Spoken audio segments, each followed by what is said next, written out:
I got this darling little electric dumpling maker. It's so simple to use. You just push a button and it seals your dumplings together. So let's make easy pork dumplings together. Start with 1.5 pounds of ground pork. You can use whatever meat you want, ground beef, ground chicken, ground turkey. You need it to have a little bit of fat though so that it can have all that flavor. So I'm using a hot ground sausage and it's gonna be so good. Then you need 1.5 cups of Napa cabbage, or you can use green cabbage, whatever you want. Napa gives it just a little bit different texture, and you're going to chop it extremely fine.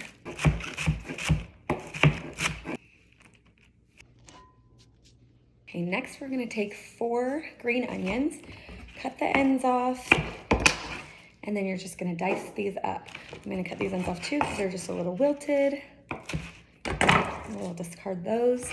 And then we're gonna slice these really nice and thin and add them to our mixture.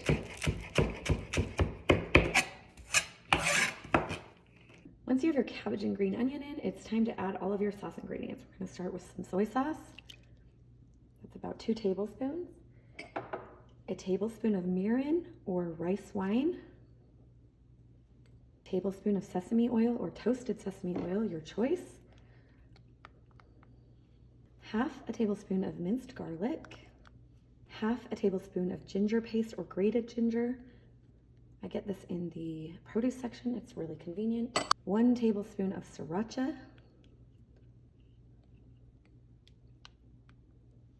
a little salt and pepper. Then you just simply stir it all together. You can use your hands or you can use a spoon or spatula. I personally find that just using my hands works best to get it nice and incorporated. Okay, now we're gonna take our dumpling maker and we are gonna put 1 dumpling wrapper on the center and make sure it's centered. Then you're gonna use this little tool that comes with it, dip it in some water, and brush the exterior with water so that it can seal. It's kind of the glue that makes it all work. And then we're going to take a spoon and get our filling.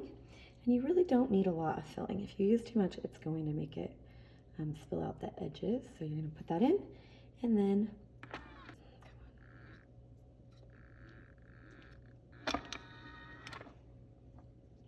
there you have it. 1 perfectly formed dumpling.